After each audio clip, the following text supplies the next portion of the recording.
Good morning, students. Today I am going to discuss equation of motion. In the previous video and classes, I have taught you equation of motion and their proof, graphical proof.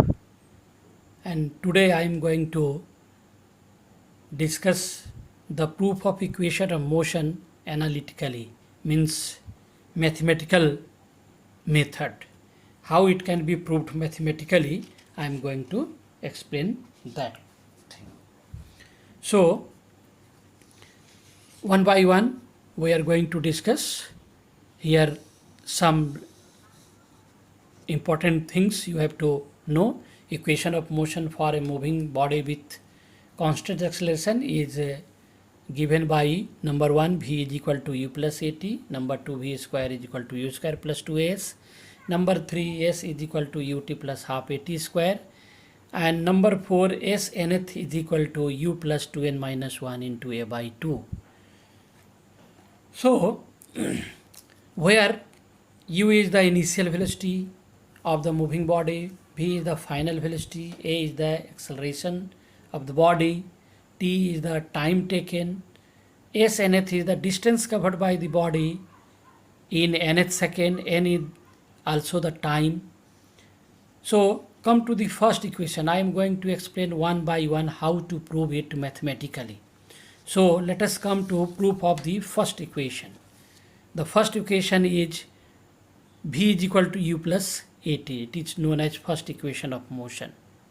From definition of acceleration, we know that change in velocity, the acceleration is equal to change in velocity divided by time taken to change the velocity. So change in velocity may be written like final velocity minus initial velocity. If the body is having some velocity initially and then it accelerates and its speed increases, and that is known as final velocity. So change in velocity will be final velocity minus initial velocity and divided by time. So final time minus initial time. That will be, here I have assumed that the body started with initial velocity u and at time t is equal to 0. That is why acceleration a is equal to, here we have written final velocity minus initial velocity, and it is the final time t minus initial time 0. So v minus u by t, a is equal to v minus u by t will be there. So t is taken this side, it will become a into t, so it is at is equal to v minus u. Therefore v is equal to, we can write this v is equal to, u is taken this side, so it will become positive, so v is equal to u plus at.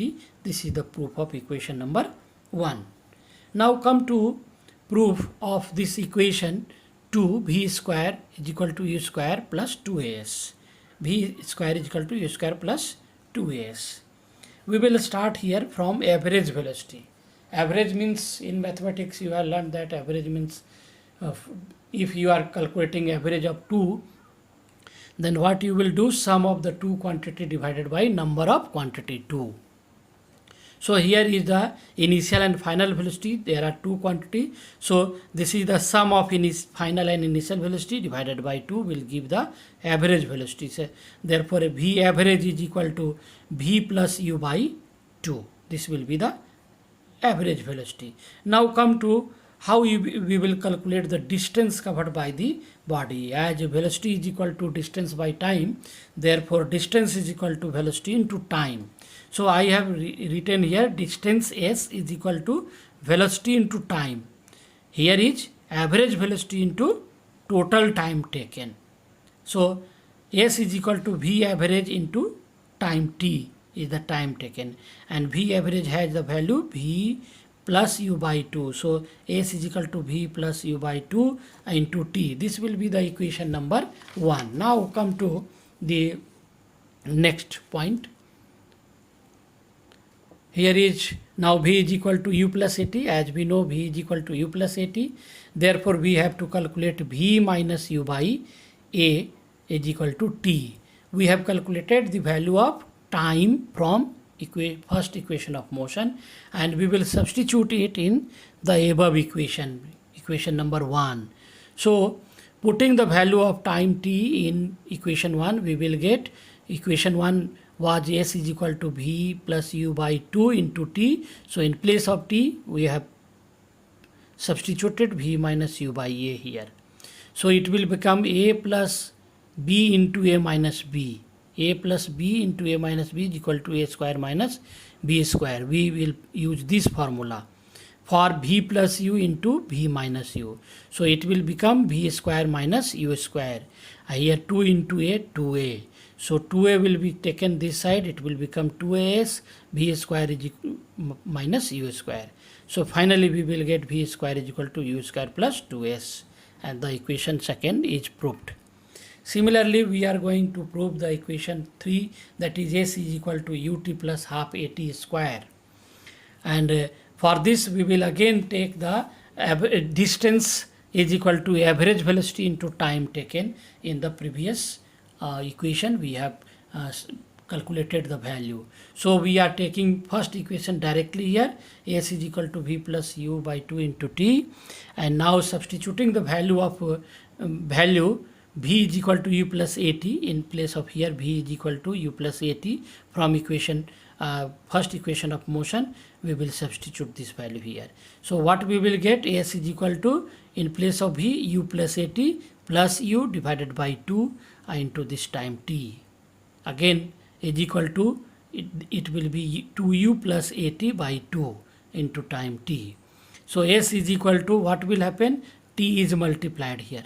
So you will get 2ut by 2 plus at into t by 2, and finally 2 will cancel, here 2 will cancel, it will become u2 ut, and here you will get half at square. So equation third is proved here. Now come to the proof of equation of nth. S nth is equal to u plus 2n minus 1 into a by 2. This equation is very helpful in solving the problem distance traveled by the body in nth second. Means if a body is moving for 15 seconds and you are asked to calculate what will be the distance covered by the body in 9th second, then you have to use this equation. For proving this equation, we have considered here distance travel in nth second of the journey, that will be written like distance travel in n second minus distance travel in nth second. Means if anybody is moving for 10 seconds, so put the value of distance traveled in 10 seconds, and what was the distance traveled up to 9 seconds. If that is subtracted, then we will get the distance traveled in 10th second. So similarly, s nth is equal to sn. Sn is the distance traveled in nth second, and sn minus 1, this is distance traveled in n minus 1th second. Now we are substituting t is equal to n and t is equal to n minus 1 in equation number c here. S is equal to ut plus half at square. We have proved it, and we will put here in place of t n, first n. Then when we will put here in place of t n, then we will get un plus half an square. And for the notation we have written here, we can write here st, and in place of t it is n. So it is the indication that the distance traveled in nth second. So this equation for the value of sn, it will be the equation number 2. Now similarly we will put t is equal to n minus 1 in place of t in equation this c. We will get s n minus 1 is equal to u into t in place of t n minus 1 plus half a into in place of t n minus 1. So a square is there, so we will put here a square. After solving, we are solving here un multiplied minus u plus half a, or this is n minus 1 whole square, so it will become n square plus 1 square minus 2n. So and half a is multiplied here, so equation will become like this, and this will be equation 3. Now equation 2 and 3, it will be substituted in equation number 1 here, and substituting the value of Sn and Sn minus 1 from equation 2 and 3, we will get the Snth is equal to this quantity. Here it is multiplied and bracket is taken. After substitution, some quantity, after you remove the bracket, what will happen? Sub quantities, these are cut out, and minus a by 2 plus an, and this u, this 3 quantity will remain here. So Snth will be u plus an minus a by 2. You can see here, you can solve it in your rough copy, you will get this quantity. So here we are taking 2 LCM, so it will become 2an minus a by 2, and a is taken out, so it will become a into 2n minus 1 by 2. So Snth will be u plus a into 2n minus 1 by 2. It is the fourth equation of motion.